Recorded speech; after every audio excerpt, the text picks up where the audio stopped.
Hi, I'm Abbey Crosby. I've got a studio here at the Old Bakery and I'm a fine artist and illustrator. I've always been a really creative person and studied art and design and did a fashion degree. After uni I decided that I'm not a fashion designer, so I decided to go travelling and I ended up working on sailing boats for about 6 years. I've just recently moved back to England, coming back to Cornwall and finding my roots again.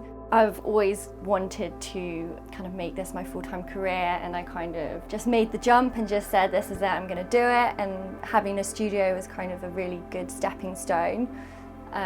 Such a great community of people here, and after being away for such a long time, kind of coming back and finding this group of people and like supportive artists and environment, it's just been really, really rewarding, really awesome. I think I take a lot of inspiration from my surroundings. I definitely subconsciously absorb the environment, and it comes out a lot within my work. And because I've spent so long at sea, surrounded by the sky and ocean, there's lots of blues and ocean themes throughout my work. Like lots of passions in terms of like the environment anyway, and sea waste and plastic, and that's something I try and kind of touch upon in my work. For me, it's something really important.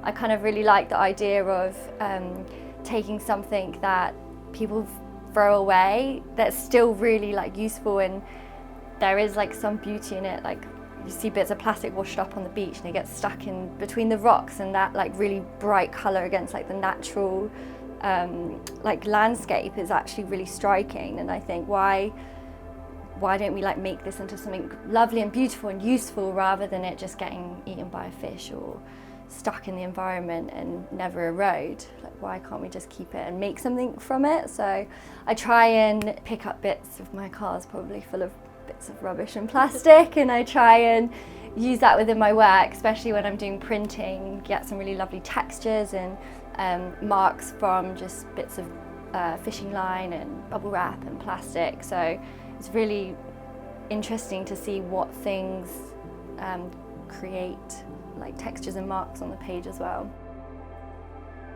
In the last year, definitely found a process and a method that I'm really enjoying. So I love exploring the landscape, and I'm always out surfing or walking. So taking photographs of my environment and then coming back to the studio and making sketches and drawings from those photographs, and also taking sketches when I'm in the landscapes on the beach or on the cliffs or wherever, and using that as a starting point to then decide whether I'm going to make a painting from it or a sculpture or a print. So having those boundaries has really helped me to kind of create the direction in which I want to take things. Best place to find my work is Abbey_Crosby_art. So yeah, check it out.